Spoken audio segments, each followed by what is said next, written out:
Shalom, bien-aimés dans le Seigneur. Nous sommes dans la joie de nous retrouver pour une nouvelle semaine de méditation biblique. Nous sommes le lundi 7 mars 2022 et nous vous saluons au nom de notre Seigneur et Sauveur Jésus-Christ. Nous allons lire un verset dans la lettre de Paul aux Colossiens. Nous lirons le chapitre 4, le verset 2. Colossiens 4, 2. Voici ce que déclarent les Écritures. Nous lirons dans 3 versions.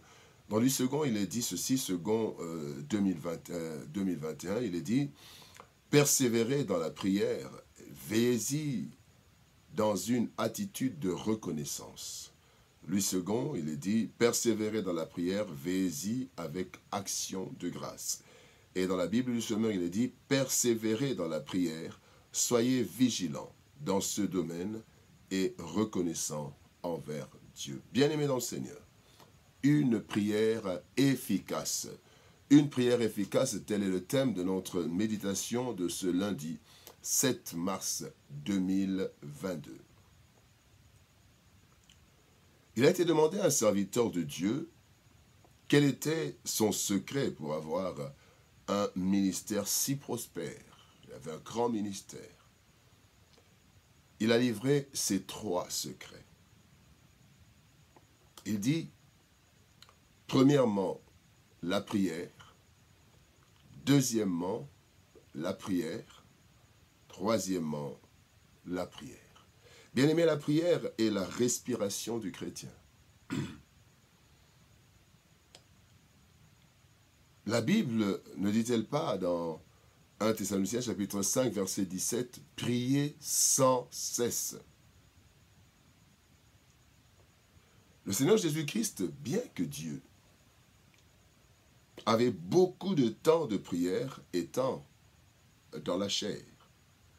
Voilà pourquoi il dit à ses disciples, par exemple dans Matthieu chapitre 26, verset 41, il dit « Veillez et priez, afin que vous ne tombiez pas dans la tentation. L'esprit est bien disposé, mais la chair est faible. » Le texte du jour nous donne 3 éléments importants à prendre en compte en ce qui concerne la prière, si nous la voulons efficace. La première chose que ce verset nous dit, persévérer dans la prière. Donc, première chose, persévérer dans la prière. Il faut de la persévérance pour qu'une prière soit efficace. La prière ne doit pas être un loisir, une activité pratiquée de temps en temps, lorsque nous en avons l'occasion ou quand nous avons un peu de temps. Ou alors un exercice que l'on mène tant que les choses semblent marcher, mais qu'on arrête lorsqu'elles ne semblent pas marcher. Pour d'autres, c'est le contraire. On prie quand il y a des problèmes. Et dès que les choses s'arrangent, on fait la trêve de la prière. Non, nous devons persévérer. C'est-à-dire, persévérer veut dire être constamment attentif à quelque chose. Être constamment attentif.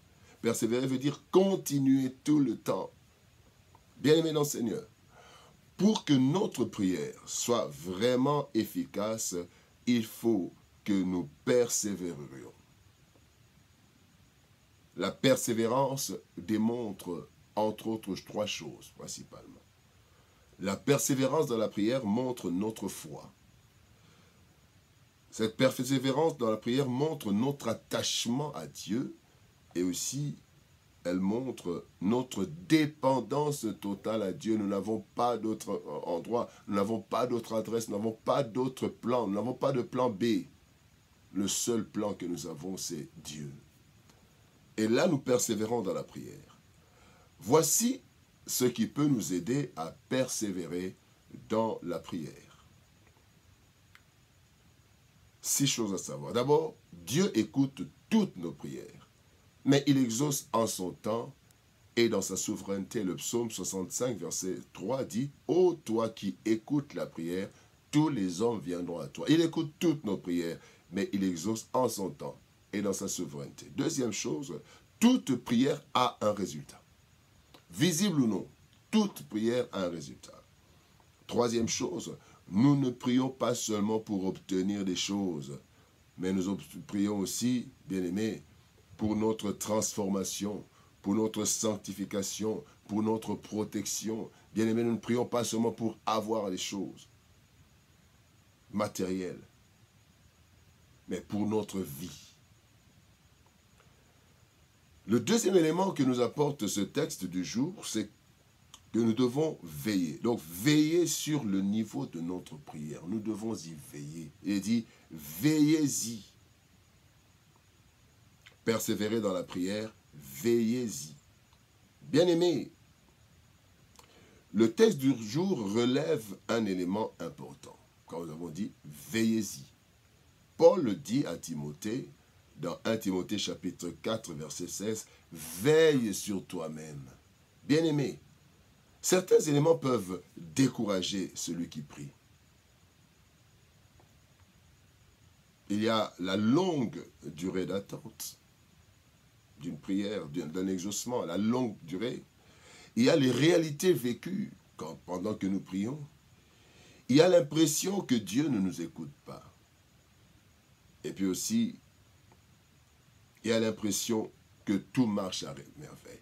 Donc, tout marche à merveille ou rien ne marche peuvent nous décourager. Le relâchement dans la prière, bien-aimé, peut être subtil et progressif. Voilà pourquoi nous devons veiller à ce que notre vie de prière soit persévérante. Voilà quelques éléments qui peuvent nous aider. Nous devons avoir des temps quotidiens fixes. Des temps de prière quotidiens fixes. Nous devons avoir un lieu accessible et favorable. Avoir un carnet de prière quotidienne qui nous permet de veiller. Nous pouvons mettre aussi un réveil qui nous rappelle les temps de rendez-vous avec le Seigneur. Mais aussi, nous devons toujours prier pour notre vie de prière. Je prie pour que le Seigneur m'aide à prier, qu'il me donne la force de veiller, qu'il me donne la force de persévérer, et je le demande aussi dans la prière. Le troisième élément, bien-aimé, dans ce texte du jour, il est dit, persévérer dans la prière, veillez-y, il est dit, dans une attitude de reconnaissance. Troisième élément pour une prière efficace, c'est avoir une attitude de reconnaissance. Bien-aimé, un autre élément capital dans la vie de prière, c'est notre attitude. Elle doit être une attitude de reconnaissance. Même lorsque les choses semblent ne pas marcher à notre goût, souvenons-nous avec gratitude de trois choses. D'abord, la vie que Dieu nous donne doit nous pousser à reconnaître sa bonté. La vie, juste la vie. Sans les voitures, sans les mariages, sans tout ça, mais la vie que nous avons. Psaume 139, verset 14, le psalmiste dit « Je te loue de ce que je suis une créature si merveilleuse. Tes œuvres sont admirables et mon âme le reconnaît. Je suis une créature merveilleuse. » Bien-aimé dans le Seigneur. Deuxième élément de gratitude, les différents exaucements passés ne doivent jamais être oubliés.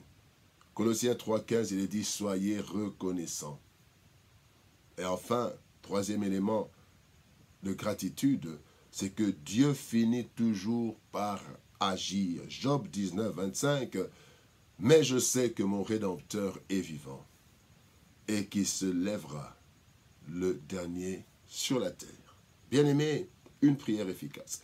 La prière, bien-aimé, doit être au centre de nos activités quotidiennes, car notre vie en dépend. Maintenir le contact permanent avec notre Dieu demande la persévérance, l'attention et la gratitude. Sans ces éléments, nous risquons de sombrer, car l'environnement dans lequel nous vivons est très hostile et seule une vie de prière persévérante nous maintiendra debout et apte pour la mission que Dieu nous a confiée sur cette terre. Persévérons, bien-aimés, persévérons dans la prière, veillons-y dans une attitude de reconnaissance. Que Dieu nous bénisse. Shalom, au revoir et à demain.